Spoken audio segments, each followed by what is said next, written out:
Centro de Innovación y Conocimiento. Índice catedrático.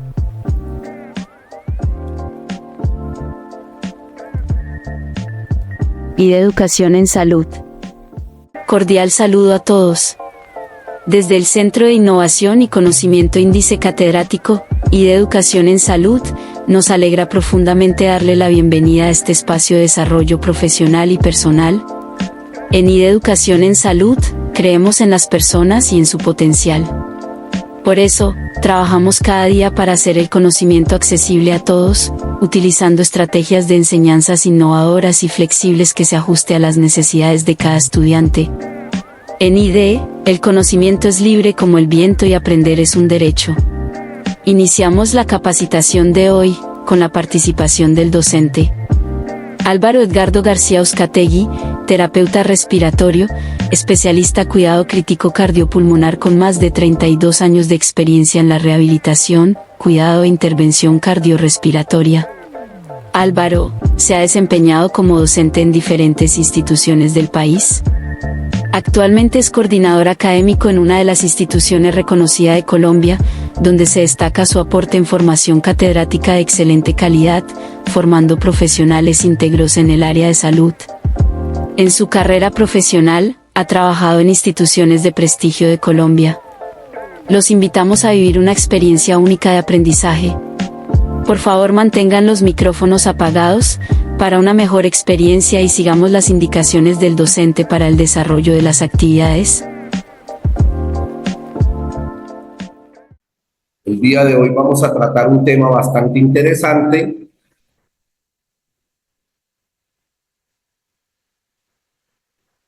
Y vamos a hablar acerca de la inhaloterapia y la aerosolterapia.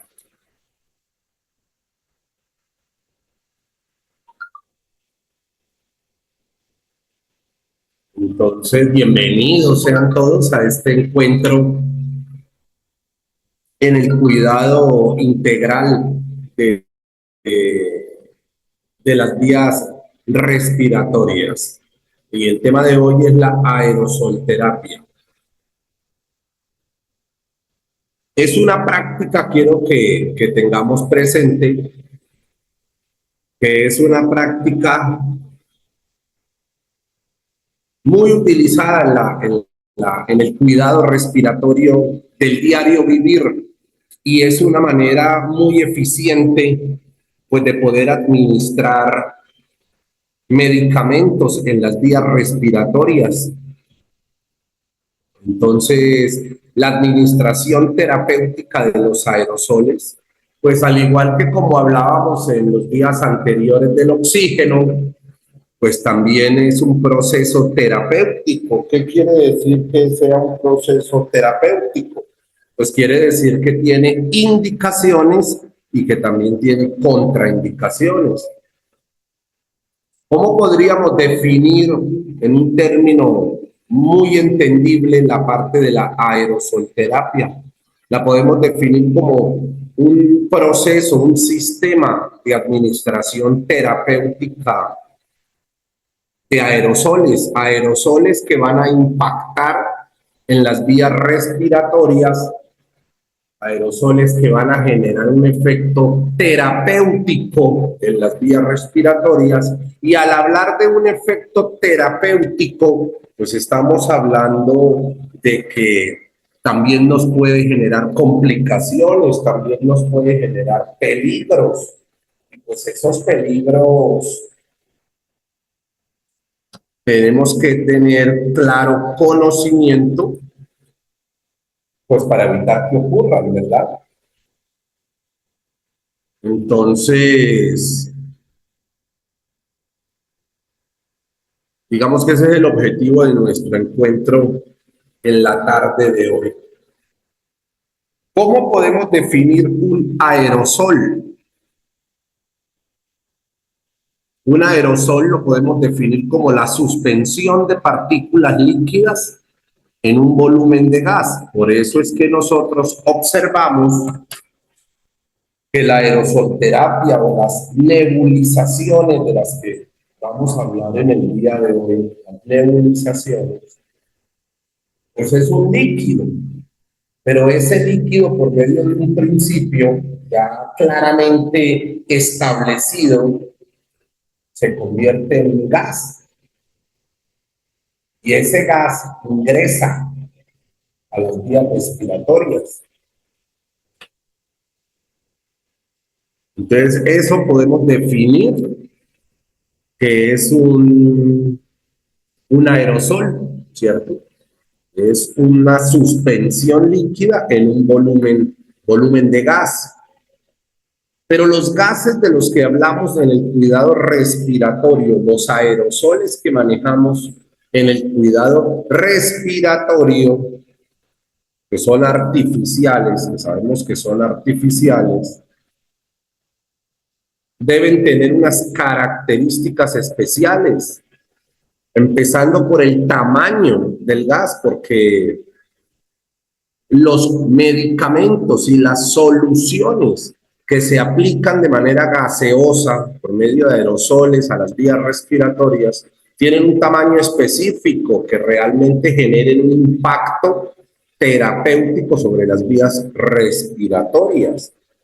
Y ahí vienen los nebulizadores, que pueden ser mecánicos, neumáticos, eléctricos, y que generalmente todos manejan el mismo principio fisiológico. Muy importante diferenciar lo que es una nebulización con un compresor, a diferencia de una nebulización con una fuente de dispositivo de oxígeno, como lo veíamos ayer, ¿cierto? Es muy diferente administrar un aerosol simplemente y brindarle humedad a las vías respiratorias, pues muy diferente que aparte del fármaco, del medicamento que le estoy administrando al paciente, pues se le pueda garantizar un aporte de oxígeno. Entonces, cuando hablamos de administrar aerosoles, tenemos que hablar principalmente del tamaño de las partículas que garanticen una correcta penetración y una correcta impactación de estas partículas sobre las vías respiratorias. Porque si ocurre una adecuada penetración y una adecuada impactación de las partículas sobre las vías respiratorias, pues el efecto terapéutico va a ser el esperado. Si no, pues el medicamento no va a tener ningún efecto sobre el paciente, ni sobre el paciente, ni sobre su estado patológico. Entonces, muy importante tener presente el tamaño de las partículas. Entonces, aquí les muestro un cuadro científico comprobado de que el tamaño de partículas mayores de 100 micras, cuando las partículas son mayores de 100 micras, no ingresan al tracto respiratorio y pues no va a haber absolutamente ningún efecto terapéutico. Si las micras son entre 100 y 10 micras, el medicamento, su fabricación, su disposición, se va a impactar todo en la boca. Y ese es el efecto que no queremos, porque el objetivo es que se deposite y que ingrese al árbol traqueobronquial y no va a ingresar al árbol traqueobronquial, se va a impactar en la boca. Si las soluciones, las sustancias que voy a administrar por medio de un aerosol son de 10 a 5 micras, se filtra en la nariz, entonces tampoco van a ingresar a la vía respiratoria.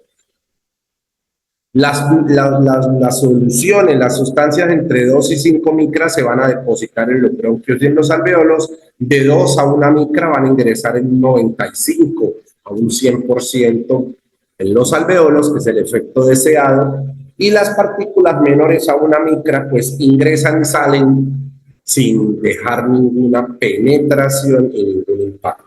Por eso esto lo vamos a recordar más adelante. Todos los medicamentos que vienen dispuestos para administrarse por medio de aerosoles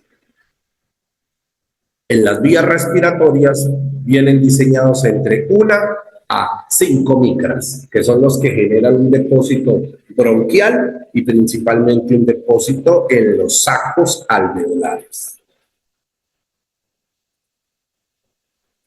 Pero adicional a esto, es muy importante el patrón ventilatorio del paciente. Cuando uno va a realizar una nebulización, el patrón ventilatorio, el patrón respiratorio del paciente, pues tiene una gran importancia en el efecto terapéutico positivo que se va a generar en su estado patológico.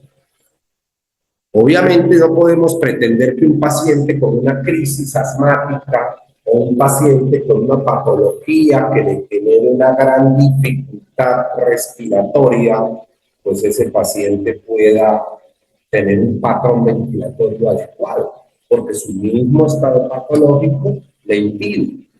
Pero está íntimamente relacionado y es directamente proporcional que a medida que el patrón ventilatorio de un paciente es adecuado, el impacto o el resultado positivo de la terapia de aerosol pues va a ser el más deseado posible. Entonces es muy importante cuando llevando esto, traduciendo esto a la práctica, que cuando vayamos a aplicar un medicamento por vía inhalada, cuando vayamos a realizar una nebulización, cuando vayamos a dar un disparo de un inhalador, pues es muy importante que orientemos al paciente en que su patrón respiratorio debe ser lento, pero tratar de que sea profundo, porque si yo respiro de manera profunda, pues estoy garantizando que el impacto farmacológico sea el adecuado. Entonces, no olvidemos que el patrón ventilatorio es muy importante porque me va a garantizar mejorar el impacto y el efecto positivo del medicamento. Cuando yo voy a hacer una terapia por medio de un aerosol, sea aerosolterapia o sea inhaloterapia, pues yo voy a cumplir 3 objetivos muy importantes. Entonces es básico aclarar y diferenciar esos 2 términos. ¿Qué quiere decir aerosolterapia? ¿Qué quiere decir inhaloterapia? El término aerosolterapia quiere decir administración terapéutica de aerosoles en la vía aérea y está orientado la aerosolterapia a un contenido líquido que se convierte en vapor y en gas. O sea, que cuando hablamos de aerosolterapia, estamos hablando de las micronebulizaciones. Ahora bien, si nosotros estamos hablando de inhaloterapia, en la inhaloterapia solo y exclusivamente estamos administrando un medicamento, más no estamos llevando humedad a las vías respiratorias como va a ser una nebulización. Entonces, la inhaloterapia se orienta a los dispositivos de dosis específica o dosis medida, a los inhaladores de dosis medida o a los inhaladores de polvo seco, que son los que forman parte de la inhaloterapia. Entonces, claro que quede diferenciado que aerosolterapia son las micronebulizaciones, inhaloterapia son los inhaladores de dosis medida que tienen dentro de sus tratamientos pacientes con patología respiratoria. Entonces, cuando yo voy a aplicar un aerosol, también un inhalador, pero más un aerosol, o sea, una nebulización, yo debo cumplir 3 objetivos importantes. Primero, ayudar a la higiene bronquial. ¿Qué es la higiene bronquial? Pues que ese paciente que está movilizando secreciones, el paciente que tiene un aumento en la producción de secreciones, bien sea por un proceso infeccioso de tipo viral o de tipo bacteriano, que ese paciente que tiene ese proceso hipersecretor, higienice su árbol bronquial, limpie su árbol bronquial. Por eso es que idealmente, toda nebulización que va orientada a favorecer la higiene bronquial requiere posteriormente terapia respiratoria o maniobras instrumentales de fisioterapia de tórax para ayudar a favorecer la evacuación de esas secreciones. Pero la terapia de aerosol, las nebulizaciones, pues van a ayudar, van a favorecer que se pueda lograr la higiene bronquial. El segundo objetivo que yo busco cuando hago una nebulización, que no lo consigo con la inhaloterapia, sino solo con la aerosolterapia, es humidificar los gases inhalados. Porque si yo le estoy administrando un aerosol, ese aerosol contiene vapor de agua. Y si ese aerosol contiene vapor de agua, estoy brindando humedad en las vías respiratorias. Y otro objetivo muy importante que yo voy a lograr, voy a cumplir haciendo una micro nebulización, pues es la de administrar medicamentos en las vías respiratorias. Y pues no nos podemos apartar de que posterior a la endovenosa y a la sublingual, el tracto respiratorio, la vía respiratoria, tiene la absorción más rápida de las demás vías. Está por debajo de la endovenosa, que no tiene absorción porque es directa, pero sí está por debajo de la sublingual. Las vías, el tracto respiratorio, su membrana mucosa, su tejido mucoso epitelial permite una absorción supremamente rápida, ¿cierto? Entonces, administrar un medicamento por medio de la vía respiratoria es altamente rápido y eficiente en su efecto. Entonces, con esos tres objetivos es que yo voy a entender, pues, a qué paciente realizarle o no una nebulización. Porque al igual que lo hablábamos en los dos encuentros anteriores, esto también, esta práctica diaria, a veces positiva, a veces negativa, también se ha mal usado en las instituciones que prestan servicios de salud. Y a veces también genera una falsa seguridad terapéutica, porque si lo miramos en la lupa de la práctica diaria, a todo el mundo le hacen nebulizaciones. Todo el que tose va para micronebulización. Todo paciente con alguna lesión respiratoria va para nebulización. Y no todo paciente requiere nebulizaciones. Entonces, las indicaciones son muy claras y ahora con esta competencia que hoy vamos a aprender, pues vamos a discriminar y vamos a entender quiénes sí, quiénes no.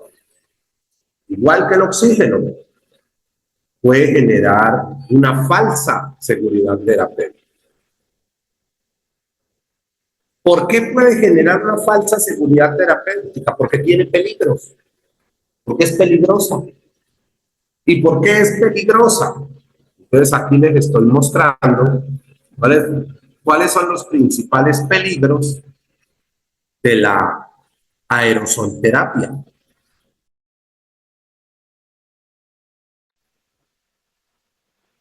Entonces, dentro de los principales peligros de la aerosolterapia, pues está el aumento en las secreciones secas que se retienen, que se pegan a las vías respiratorias.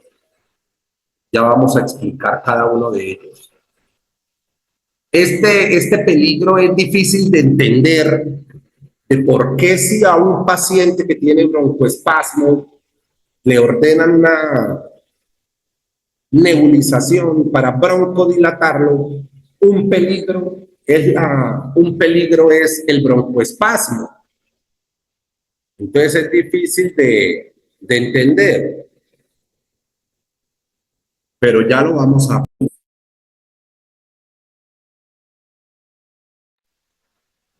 Entonces es difícil de comprender cómo una técnica que está diseñada para abrir los bronquios los va a cerrar, ya los vamos a explicar. Otro peligro es la sobrecarga líquida, que ayer tratábamos al final de nuestro encuentro. Ayer tratábamos el tema de la sobrecarga líquida y por qué. Y otro que cada día pues pierde más validez ya que los equipos tienden a ser más desechables, pues es la contaminación cruzada. Entonces, vamos a explicar el aumento de las secreciones. Para poder explicar ese aumento de las secreciones, pues nosotros tenemos que entender cómo funciona fisiológicamente el árbol traqueobronquial. Entonces, si recordamos procesos básicos de anatomía y de fisiología, nuestras vías respiratorias se dividen en el árbol bronquial, las bolsas alveolares y la tráquea. La tráquea es el principio, luego los 3 tipos de bronquios, luego los 2 tipos de bronquiolos y finaliza con la membrana o las bolsas, que es donde se realiza el intercambio gaseoso y es lo que llamamos los alveolos. Fisiológicamente, por dentro tenemos 2 capas. Todo ese árbol bronquial que les dije, traqueobronquial, que incluye la tráquea, los bronquios, los bronquiolos y finalmente los arcos alveolares, poseen un tejido mucoso y poseen 2 capas que, analizando profundamente, pues es la capa sólida, la capa gel, y esas 2 capas fueron diseñadas para producir flema. Por eso es importante entender, y eso es básico para poder comprender este peligro, que todo el día y todos los días nuestras vías respiratorias producen moco, sin tener ninguna enfermedad fisiológica. No estoy hablando de patológico, estoy hablando de fisiológicamente. Todos los días producimos alrededor de 10 mililitros, 20 mililitros de secreción hialina, de secreción humectante, porque es que esa secreción es lo que va a lubricar el aire, va a ser un humidificador interno el que tenemos nosotros. Y adicional a eso tenemos unas vellosidades que se llaman cilios, que son unos pelitos parecidos a los pelitos que tenemos dentro de las fosas nasales, solo que los tenemos de una manera más organizada, de una manera más uniforme, y va a garantizar limpiar el aire. Recuerden que el objetivo del árbol bronquial es que el aire llegue a un adecuado intercambio gaseoso. Entonces es muy importante entender que todo el día producimos moco, pero que hay enfermedades que aumentan esa producción de moco. Y esas enfermedades, al aumentar esa producción de moco, esos procesos patológicos hipersecretores. ¿Qué quiere decir hipersecretores? Que si una persona normal en condiciones fisiológicas produce de 10 a 20, máximo 30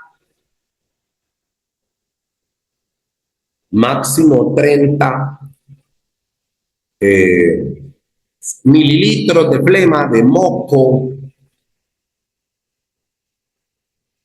en un proceso patológico hipersecretor puede presentar hasta 100. Entonces, de 10 a 100 a 200 mililitros de secreciones, ya el paciente se va a volver sintomático, ya va a presentar tos, expectoración. Y cuando yo hago una nebulización farmacológica con un medicamento o con una sustancia que no es adecuada, que no es la ideal en ese caso, yo voy a formar una retención de secreciones. Y esto lo que me puede producir es colapsos alveolares pequeños en algunas áreas, lo que uno llama microatelectasias. Y adicional a esto, teniendo en cuenta que yo hago las nebulizaciones y el paciente de pronto no recibe una sesión de fisioterapia de tórax. Esa es una de las grandes funciones y aportes que realizan los fisioterapeutas, las maniobras instrumentales y no instrumentales de higiene del árbol bronquial. Entonces, si el paciente se nebulizó y no con el medicamento indicado o con la sustancia indicada, lo que hice fue aumentar ese volumen de las secreciones. Entonces, eso produce tapones. Y esos tapones pueden colapsar ciertas áreas del árbol bronquial.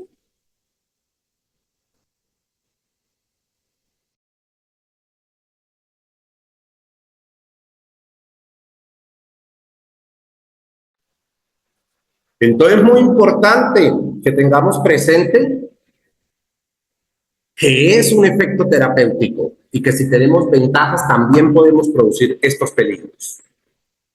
Pero aún más difícil de entender, más complicado de comprender cómo una técnica instrumental como son las nebulizaciones, diseñadas dentro de ciertas indicaciones para broncodilatar el paciente obstruido, vaya a producir broncoconstricción. Entonces, vamos a aprender por qué. Entonces, tenemos que volvernos a retomar a la anatomía y a la fisiología del sistema respiratorio.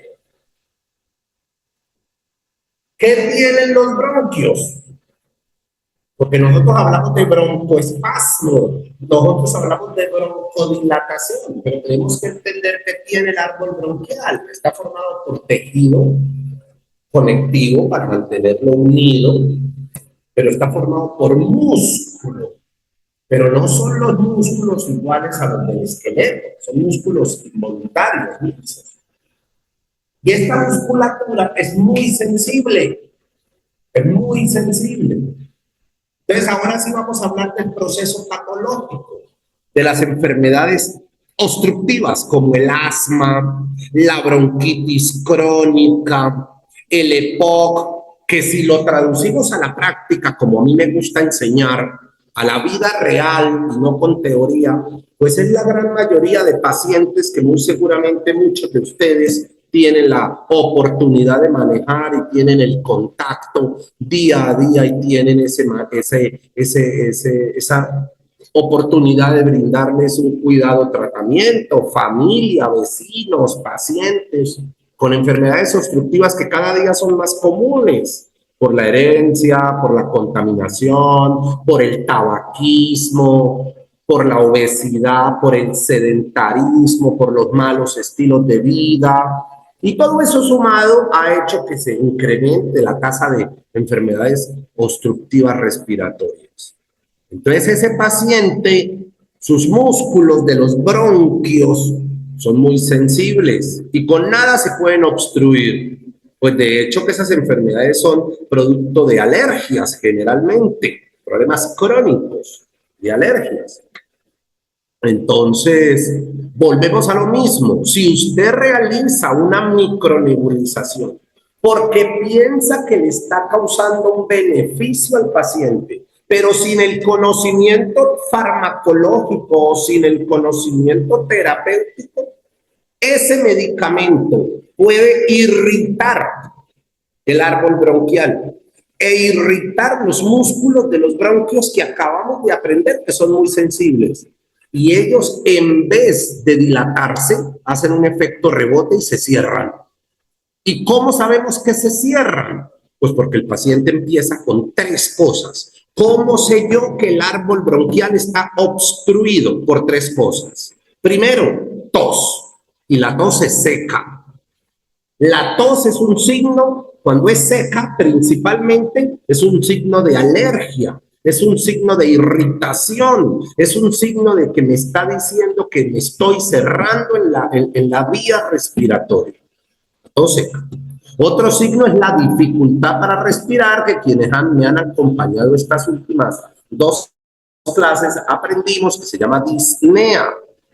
Y otro signo muy importante es que para el profesional, cuando escucha los ruidos respiratorios, hay un chillido, un silbido, que pues así se llama, sibilancia. Entonces, si el paciente tiene tos, dificultad para respirar y le chilla el pecho, hablándolo en el común, o presenta sibilancias, pues tiene un broncoespasmo. Pero ¿cómo? No lo tenía antes, sí, pero al nebulizarlo utilicé un medicamento irritante como un mucolítico y no tenía que utilizar un mucolítico. O utilicé una solución hipertónica y no tenía por qué utilizar una solución hipertónica. Y lo que hice fue obstruir las vías respiratorias en vez de dilatarlas. Hay pacientes, vamos a hablar de la tercera peligrosidad, de la tercera consecuencia negativa, que es la sobrecarga. Ayer la hablábamos, si hay vapor de agua y hay mucha secreción, las nebulizaciones tienen la solución de la nebulización generalmente se hace mezclando un soluto y un solvente. Y de hecho, pues física y químicamente esa es la fórmula. Solución es igual a solvente más soluto. ¿Y cuál es el solvente? La solución que utilizamos generalmente, que es el suero fisiológico, la solución salina normal, que está llena de sal, porque tiene cloruro de sodio. Pero que el sodio disminuye su impacto cuando yo lo mezclo con un soluto, que es el medicamento que le voy a aplicar. Si a un paciente que tiene muchas secreciones, una gran movilización de secreciones, yo a ese paciente le hago una micronebulización solo con solución salina, pues estoy metiéndole sal a la sal del moco. Y acuérdense en que una molécula de sodio arrastra, o aprendamos para los que no conocían, una molécula de sodio arrastra 6 moléculas de agua. Entonces yo voy a formar en el árbol bronquial una gran tormenta líquida. No que me vaya a llevar a un edema, hasta ese nivel no, pero sí me va a aumentar la cantidad de secreciones y me va a hacer una sobrecarga fluida en el sistema vascular.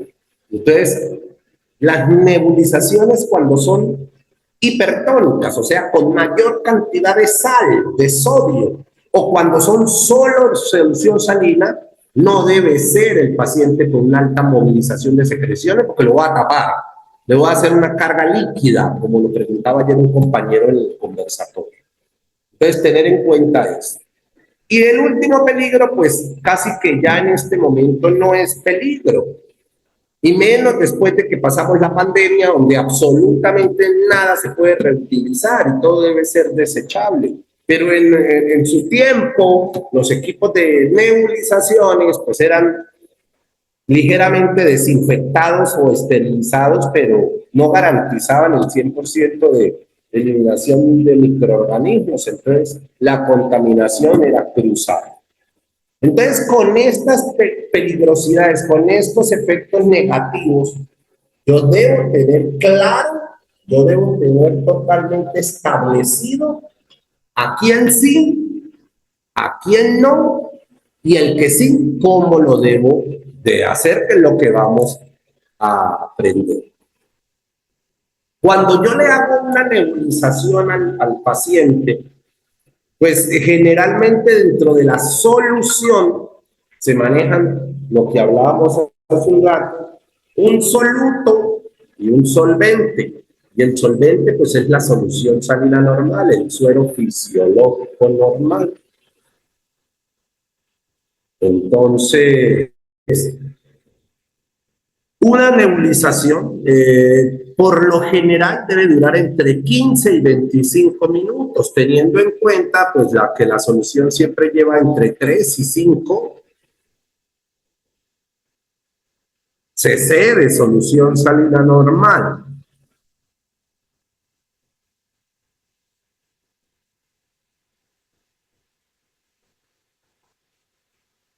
Cuando a la nebulización le administramos un medicamento, cuando a esta nebulización yo le administro un medicamento, pues puede durar hasta media hora, dependiendo de la cantidad de medicamento que le voy a administrar, que es otro tema del que vamos a hablar entre hoy y mañana, para que nos quede claro todo lo concerniente a la aerosolterapia. Este tiempo podría cambiar cuando yo hago una nebulización con oxígeno. Ayer lo aprendimos para quienes estuvieron conectados. Siempre que yo vaya a realizar una nebulización con oxígeno, aunque la fuente no sea eléctrica, sino con una bala, una fuente a pared de oxígeno, debo tener presente que el flujómetro lo debo abrir a 6 litros por minuto. Si yo abro el flujómetro a menos de 5 litros o si yo abro el flujómetro a más de 7 litros, pues a menos de 5 litros no me va a garantizar el gas. Y a más de 7 litros, pues se va a perder. Y la nebulización, que debería durar de 15 a 25 minutos, dura 7 minutos, dura 5 minutos. Y no va a tener ningún efecto porque el paciente no puede respirar tan rápido para captar todo ese gas. Entonces se va a perder. Ese gas se va a perder. Por eso es importante tener claro que las nebulizaciones con oxígeno pues se deben de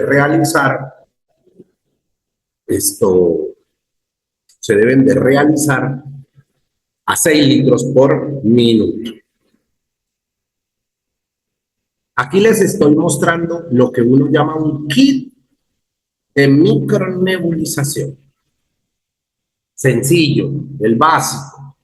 Entonces, el kit de micronebulización está formado por una manguera lisa, está formado por un micronebulizador, es donde se va a preparar la nebulización, y está formado por una máscara de huecos grandes. Ya lo hablábamos en el tema de oxigenoterapia con las máscaras, y decíamos que los sistemas de bajo flujo se utilizaban máscaras de huecos pequeños. Los sistemas de alto flujo, al igual que las micronebulizaciones, se manejan con máscara de huecos grandes. Es muy importante que, traducido esto a la práctica de la medicina, la práctica terapéutica, el cuidado del paciente, pues no vayan a realizar nebulizaciones con máscaras de huecos pequeños, porque el paciente termina reinhalando su propio dióxido de carbono. Entonces, la máscara que se utiliza debe ser de huecos grandes. El equipo micronebulización, o sea, el dispositivo que vemos conectado a la manguera, es el encargado de convertir la solución líquida que yo le aplico, convertirla en vapor, en aerosol, en vapor de agua, brindando humedad y efecto farmacológico y terapéutico. ¿Qué es lo que hace que ese frasco que vemos ahí, donde yo le voy a colocar la solución, el soluto y el solvente, se convierta en vapor?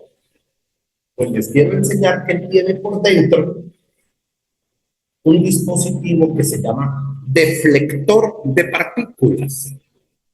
Y ese deflector de partículas, pues es el que va a convertir el agua, el líquido, la solución, en aerosol, en vapor de agua. Todo micronebulizador tiene un deflector de partículas, que es el encargado de convertir esa solución líquida en vapor de agua. Entonces, ¿qué conforma el kit de micronebulización? La máscara orofacial, sea adulta o pediátrica, según el paciente al que yo vaya a nebulizar, ya entendiendo y aprendiendo que debe ser de huecos grandes. El micronebulizador con su frasco, su tapa y su deflector de partículas y la manguera lisa.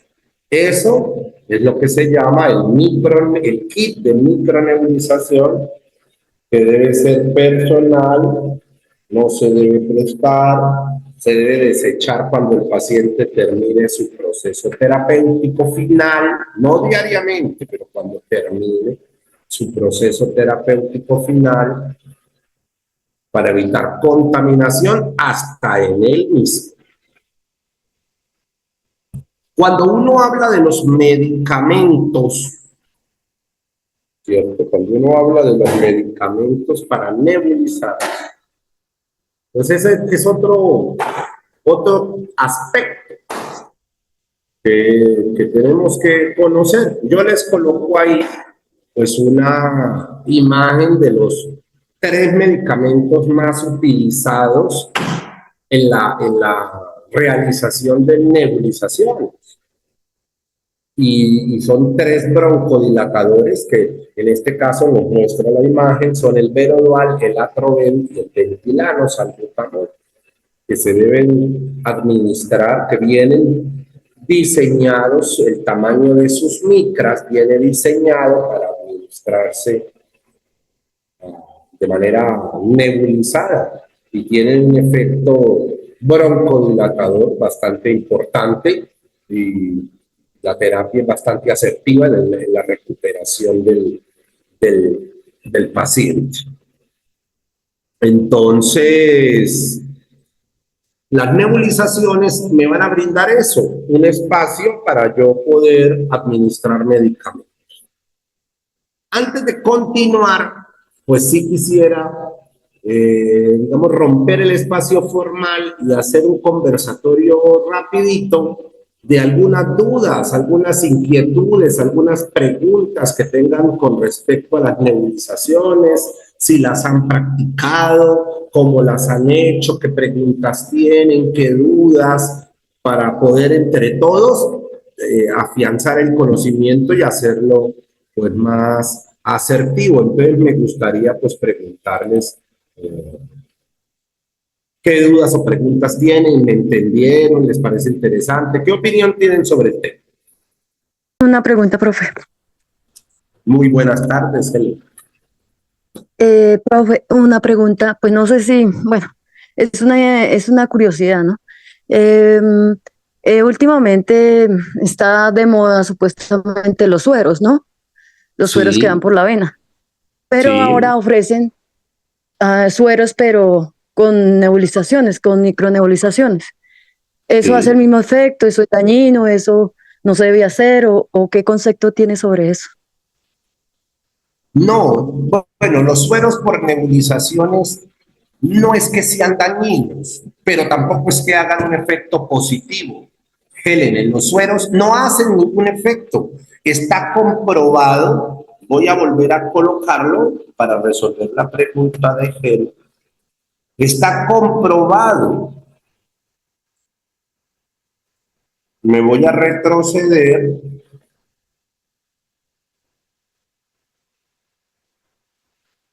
Para que Helen lo vea. Está comprobado que los sueros y esas sustancias, sus soluciones vienen diseñadas con micras mayores a 100. Entonces nebulizan esos sueros, pero esos sueros no entran en el tracto respiratorio. Y al no entrar esos sueros en el tracto respiratorio, pues no causan ningún efecto, no tienen ningún efecto terapéutico, ni positivo ni negativo, solo que se hace la nebulización, pero no genera ningún impacto. Por eso era importante yo mostrarles esta presentación, donde ya aprendimos que para que una sustancia funcione y pueda ser absorbida por el tracto respiratorio, que es de hecho la segunda o tercera vía de administración más rápida y con mejor efecto, definitivamente deben cumplir entre 1 y 5 micras para que puedan garantizar una correcta y total penetración y depósito en las vías respiratorias. Entonces, pues muy excelente su pregunta Y la respuesta es no tiene efecto negativo, porque tampoco tiene efecto positivo, porque esos sueros no vienen diseñados para nebulizarse y sus micras sobrepasan las 100, entonces no ingresan a las vías respiratorias. Gracias, profe. Con todo gusto. Bueno, ¿quién más tendría alguna duda de los medicamentos, de la manera de nebulizar, alguna experiencia? Nos preguntan por el chat que cuál es la cantidad de medicamento que se debe nebulizar. Depende del paciente, depende de la edad, depende de su condición y estado patológico, depende de qué objetivo voy yo a buscar. Pero digamos que en general, para poder solucionar la duda, recordemos que una nebulización es una solución. Y la solución se divide en un soluto y en un solvente, o más que se divide, está formada por un soluto y por un solvente. Entonces, ¿cuál es el solvente? La base que le voy a colocar, que generalmente es suero fisiológico o solución salina normal. Y más o menos utilizo de 3 a 5 cc. Eso es lo tradicional que se utiliza. Y el soluto, pues es el medicamento que voy a utilizar. ¿Qué medicamentos vienen hoy en día en la industria farmacéutica? ¿Qué medicamentos vienen hoy en día? Pues destinados a ser inhalados o aerosolizados y que garantizan de 1 a 5 micras y que tienen efecto terapéutico positivo en las vías respiratorias. 3 grupos de medicamentos. 1, los más usados, que son los broncodilatadores. Entonces, los broncodilatadores, como los mostraba en la última gráfica, los más utilizados son el salbutamol, el nombre comercial es Ventilan, el Verodual y el Atroven. Y el Atroven es un medicamento que al no producir efecto en el corazón es más utilizado en el adulto mayor. ¿Cómo se dosifican? Depende de la edad. Tantas gotas según el kilogramo de peso que lo determina el médico. El primer grupo de medicamentos para nebulizar son esos broncodilatadores. El segundo grupo de los medicamentos que hoy en día se nebulizan y tienen un efecto muy positivo son los corticoides. Entonces, ¿por qué los corticoides? Porque pues resulta y pasa que los corticoides son antiinflamatorios porque la mucosa del bronquio se inflama, y aparte de que la mucosa del bronquio se inflama, pues hay una reacción, una tormenta alérgica, y esa tormenta alérgica que genera prostaglandinas, leucotrienos, y que genera inflamación del tejido, pues va a producir broncoespasmo también. Entonces, no solo el broncodilatador va a ser benéfico, va a ser provechoso, también va a ser productivo y también va a ser benéfico el corticoide. Entonces, ahí tenemos el Pulmicort, que es la budesonida, el medicamento hoy en día utilizado como corticoide para nebulizar, más utilizado en Colombia y en muchos países, es la budesonida, y es con un efecto terapéutico muy positivo. Y el otro grupo de medicamentos que ayudan a movilizar flema son los mucolíticos, como el fluimucil, que viene también en presentación para nebulizar y tiene efectos pues positivos en el árbol bronquial en algunos casos. ¿Por qué? Porque yo no puedo administrar fluimucil nebulizado en un paciente alérgico con una crisis asmática o un EPOC o una bronquitis crónica, porque ¿qué voy a producir? Voy a precipitar al broncoespasmo, que era uno de los peligros que hablábamos anteriormente, precipitación al broncoespasmo. Entonces, el fluimucil se utiliza, tiene su indicación plena en pacientes no alérgicos, no asmáticos, sin broncoespasmo, pero que tengan una gran movilización de secreciones, bronquitis no crónica, pero sí bronquitis aguda, neumonía, bronconeumonía, fibrosis quística, enfermedades no obstructivas, enfermedades hipersecretoras o restrictivas que hagan que el paciente pues requiera de movilizar secreciones. Entonces, más o menos, retomando o concluyendo, las nebulizaciones son una solución formada por un soluto y por un solvente. El solvente es la solución salina del suero fisiológico isotónico, que es el que más se utiliza. Y los medicamentos pues van prescritos por el profesional de la salud, pero se dividen en tres grandes grupos, que son los broncodilatadores, que son los corticoides, que son los mucolíticos. Los broncodilatadores en broncoespasmo. Los corticoides fortalecen a los broncodilatadores para mejorar esos procesos obstructivos. Y los mucolíticos mueven el moco, movilizan las secreciones, mas no abren los bronquios. Por eso los mucolíticos, como el fluimucil, no deben ser utilizados en el paciente con tos seca ni con broncoespasmo. ¿Alguna otra pregunta con respecto al tema? Buenas tardes, profe. ¿Qué medicamento se aplica, profe? Muy buenas tardes. ¿Qué cantidad de medicamentos se aplica? Bueno, ¿qué cantidad de medicamentos se aplica? Como les decía anteriormente, pues eso depende de la prescripción del profesional de la salud, pero normalmente se tiene una formulación establecida, depende del medicamento. Si hablamos del salbutamol, se dice que se deben aplicar una gota por cada 4 kilogramos de peso hasta un tope de 20 gotas. Una gota por cada 4 kilogramos de peso con un tope de 20 gotas. Si estamos hablando del Verodual, decimos que se debe aplicar una gota por cada 2 kilogramos de peso hasta un tope de 25 gotas. Y si estamos hablando del Atroven, que es el que se utiliza en el adulto mayor, y al igual que el Verodual, una gota por cada 2 kilogramos, pero con un tope de 15 gotas por ser un adulto mayor. Eso es, digamos, que el estándar que se tiene en la dosificación para la administración de los medicamentos. Un estándar. Más sin embargo, la verdadera prescripción, pues la hace el profesional de la salud. Sí. Con respecto a los corticoides, que hablábamos que la budesonida, ese es el corticoide más utilizado y que se encuentra en el mercado por el nombre de Pulmicor. Y les gusta mucho a los profesionales de salud mezclarlo con los broncodilatadores. Y más que les guste es que se ha comprobado su efecto positivo en el árbol bronquial. Entonces, el Pulmicor se debe utilizar en niños 0,5 centímetros diluido en 3 centímetros de solución salina. Y en el adulto, 1 centímetro diluido en 3 centímetros de solución salina.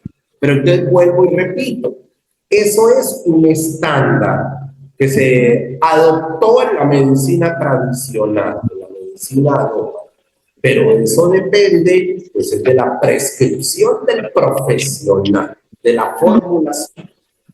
Y con respecto al fluimucil, que es el mucolítico, se debe aplicar 2 centímetros diluido en 4 centímetros de solución salina o 3 centímetros de solución salina y se le adicionan 2 centímetros de fluimucil o de la N-acetilcisteína. Ojo con el fluimucil, que no lo podemos aplicar o no se lo podemos administrar nebulizado y creería yo que bajo ninguna vía de administración cuando el paciente tiene un problema obstructivo, alérgico o de broncoespasmo. Porque esos medicamentos aumentan el broncoespasmo en vez de producir broncodilatación. No todo el paciente que tosa es porque tiene flema. Eso es muy importante que nos quede claro. La flema siempre va a producir tos, pero no toda tos es por flema. Hay muchos procesos tusivos que son alérgicos por broncoespasmo y no requieren mucolíticos, requieren corticoides broncodilatadores o, si considera el médico, antibióticos. No sé si quedó solucionada más o menos la pregunta. Nos preguntan que cuánto es la cantidad ideal de micronebulización a un paciente. No existe una cantidad ideal, existe un estándar en donde lo hablamos hace un momento, y ese estándar incluye entre 3 a 5 centímetros del solvente, que es la solución salina o el suero fisiológico.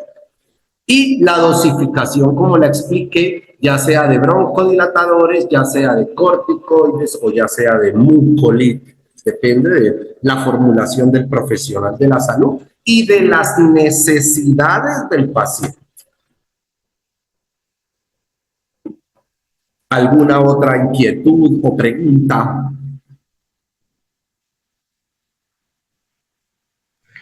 Buenas tardes, profe. Buenas tardes. Yo quería hacer una pregunta. ¿Qué pasa con los pacientes que tienen insuficiencia cardíaca? Porque tengo entendido que todo lo que tenga que ver con salbutamol y todo eso alteran pues la frecuencia cardíaca, ¿no? Entonces, ¿qué pasa ahí? ¿Cómo se les suministra a esos pacientes? Ok, claro que sí, excelente tu pregunta. Las nebulizaciones no van a mejorar el problema cardíaco. Entonces, lo que tenemos que entender es que ese paciente específico que tiene una insuficiencia cardíaca debe tener adicional una patología respiratoria. Entonces, es un paciente con una patología cardíaca, pero también tiene un problema obstructivo respiratorio. Y lo que nos dice María del Carmen es totalmente cierto.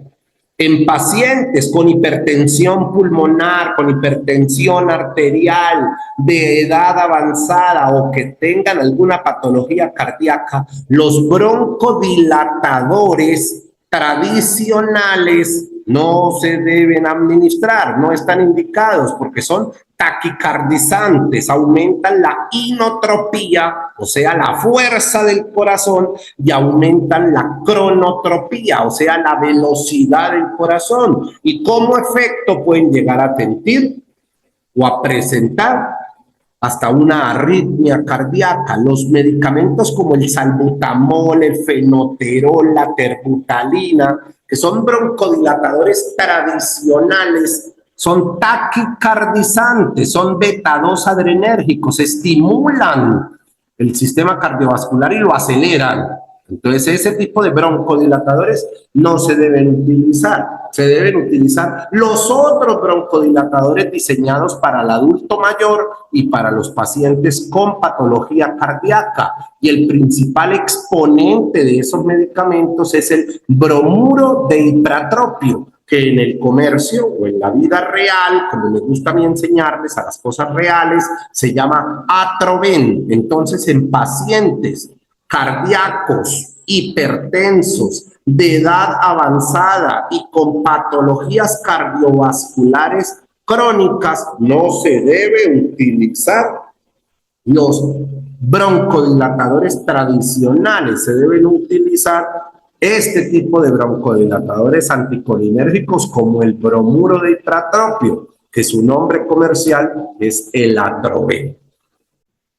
No sé, María del Carmen, si quedó solucionada tu pregunta. Sí, profe, muchas gracias. Bueno, en este conversatorio final en nuestra tarde de hoy, quisiera saber si alguien tiene alguna otra observación, alguna pregunta con respecto a las nebulizaciones, a sus efectos positivos, a sus ventajas, desventajas. Profe, una pregunta yo, lo que pasa es que, por ejemplo, a mí o sea, como te digo, el frío me asfixia, o sea, me pone apurada, sí, yo vivo en Bogotá. Y yo, por ejemplo, tengo esos dos, y esos 3 inhaladores, el salbutamol, el blamuro y la beclo. Beclometasona. Pero es que yo tengo, por ejemplo, un problema que me descubrieron algo de la insuficiencia. ¿Insuficiencia qué? Sí, o sea, que lo que pasa es que parece que hay 2 valvulitas que me están molestando. Ok. Pero yo a veces sí, o sea, el frío todo se me tapa la nariz, no puedo respirar y la otra vez, pues, por ejemplo, cuando estoy así como en crisis, a mí la otra vez me mandaron esos 3 inhaladores y yo escucho que el profe dice que ese salbutamol no es recomendable. Claro, lo que pasa es que tú tienes ahí una confusión que sí sería muy importante le diera solución. ¿Por qué? Algo muy importante es que todo paciente con enfermedad respiratoria va a tener dificultad para respirar, pero no todas las dificultades respiratorias son producto de enfermedad respiratoria. Entonces, tú dices que te ahogas, que te tapas, pero que te encontraron algo en el corazón. O sea, tú Sí, puedes sí, pero tener... aparte de eso también me habían dicho que tenía como asma, entonces a mí Ah, ok, o se sea, me tienes... tapa la nariz horrible y entonces me toca colocarme esos inhaladores porque me tapo feo. Ah, ok, o sea, aparte de enfermedad cardíaca, también tienes enfermedad respiratoria. Algo así, sí, profe.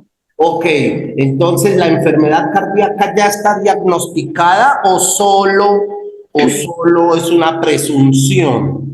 Una insuficiencia, lo que dijo la compañera ahorita, pero es muy leve, pero sí leve, pero aparte de eso se asocia lo del Ok. asma, que los bronquios se me tapan, que no puedo respirar bien, que me ahogo, entonces pues es En compleja la Bogotá, vaina. ¿vives en Bogotá o vas de viaje a Bogotá? No, yo estaba en Bucaramanga, pero ahorita me trasladé a Bogotá. Ok, el La otra semana traslado voy de un para lado al Bucaramanga otra otro, vez. Señor, el traslado de un lado al otro es complicado. ¿Por qué? Porque por la presión barométrica en Bogotá hay más requerimiento de trabajo respiratorio, o sea que a los pacientes con enfermedad cardiorrespiratoria, el clima, la altura en Bogotá no es muy benéfica. Pero ¿cierto? en caso de estar ahí, pienso que el salbutamol, la beclometasona y el bromuro de hipratropio sí son el tratamiento asertivo en tu caso. Ya que, Pero los tres, pero su merced decía que el salbutamol pues no es recomendable. pero cuando lo administras, sienten temblor, taquicardia o siente como dolor en el pecho. Pues a veces me dan esos ataques así, me toca colocarme los tres cada 20 minutos, pues sí siento como un fastidio. Entonces deberías probar sin el salbutamol, solo con el bromuro de ipratropio y la beclometasona. Sí, señor. Pero no los debes administrar solo cuando te ahogas, son medicamentos de uso continuo, Sí, un sí. disparo cada 12 horas diarias, sobre todo Sí. cuando amanecen los días fríos y ese tipo de cosas. Uy, cuando amanecen los días fríos yo Por sufro. eso, entonces cuando amanece el día frío, no esperes a que te den los síntomas, hazlo de Sí. manera profiláctica, un disparo de cada uno cada 12 horas, de manera Ah, profiláctica para prevenir. Pero entonces sí, el listo. salbutamol, deja el Sí, señor. salbutamol solo en el último recurso cuando ya te sientas muy ahogada. Sí. Y otra cosa, profe, por ejemplo, la alergia, ese achis, esa nariz tapada, no, espantoso. Deberías pedir una cita médica para que el profesional de la salud te oriente sobre medicamentos antialérgicos. Hoy en Sí. día la gente perdió credibilidad a los antialérgicos porque el antialérgico más conocido en todo Colombia era la loratadina. Entonces la gente como vio que ya no estaba haciendo efecto, pues le perdió la fe, pero hoy en día hay unos antialérgicos muy buenos, especializados y que han mejorado mucho la calidad del paciente con procesos alérgicos. Y Sí, porque sobre todo, Yo por soy ejemplo, asmática, donde hay perritos, igual donde hay sí, animales, yo no puedo estar porque se me alborota eso y me claro, tapa la una de nariz. las características del paciente con patologías alérgicas es educarlo y enseñarlo a que identifique cuáles son los factores de riesgo que le predisponen a enfermedades. Entonces, a alejarse de esos factores de riesgo, en tu caso, el pelo del animal, pues te produce Sí, señor. broncoespasmo. Entonces, hay cosas que podemos evitar para no llegar al punto del espasmo. Ah, bueno, profe, señor. por Muchas gracias. ejemplo, en mi caso, yo soy asmática, vivo también en Bogotá, pero yo soy venezolana, bueno, venía de tierra caliente, sufrí de pequeña de asma, me daban crisis, pero pues con tantos menjurjes allá en Venezuela me quitaron el asma. Llegué hace 8 años a Bogotá y se me activó de nuevo con las granizadas. Y a mí desde que estoy acá en Bogotá, lo único que me prescribe el médico es prednisolona por 5 días y el salbutamol. Más nada, y a mí el salbutamol me causa pues taquicardia y procuro no usarlo, sino solamente cuando tengo el asma y ya lo suelto. Pero solamente me prescriben eso, prednisolona por 5 y el salbutamol. Ya comprendo. Digamos que ese es el tratamiento que ha implementado el profesional de la salud allá, pero pues tenemos que tener en cuenta que la prednisolona en tabletas pues es un corticoide de depósito y que los corticoides de depósito producen osteoporosis, síndrome de Cushing, aumenta el peso. Entonces, no sé, a mi juicio, pues deberían revisar esa prednisolona y deberían de utilizar otra vía de administración que no sea la oral en el corticoide, como un inhalador de beclometasona.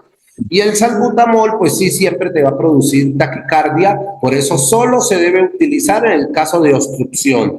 Y lo más importante, lo que hablábamos con la compañera anterior, aprender a manejar qué situaciones son las que desencadenan el espasmo, si es el frío, el polvo, algún alimento, porque según con eso, pues yo empiezo a hacer un proceso de estilo de vida saludable y me cuido, me alejo de las cosas que me pueden afectar. Si ya definitivamente me dio el ataque, me dio la crisis, pues ya tengo que utilizar el corticoide.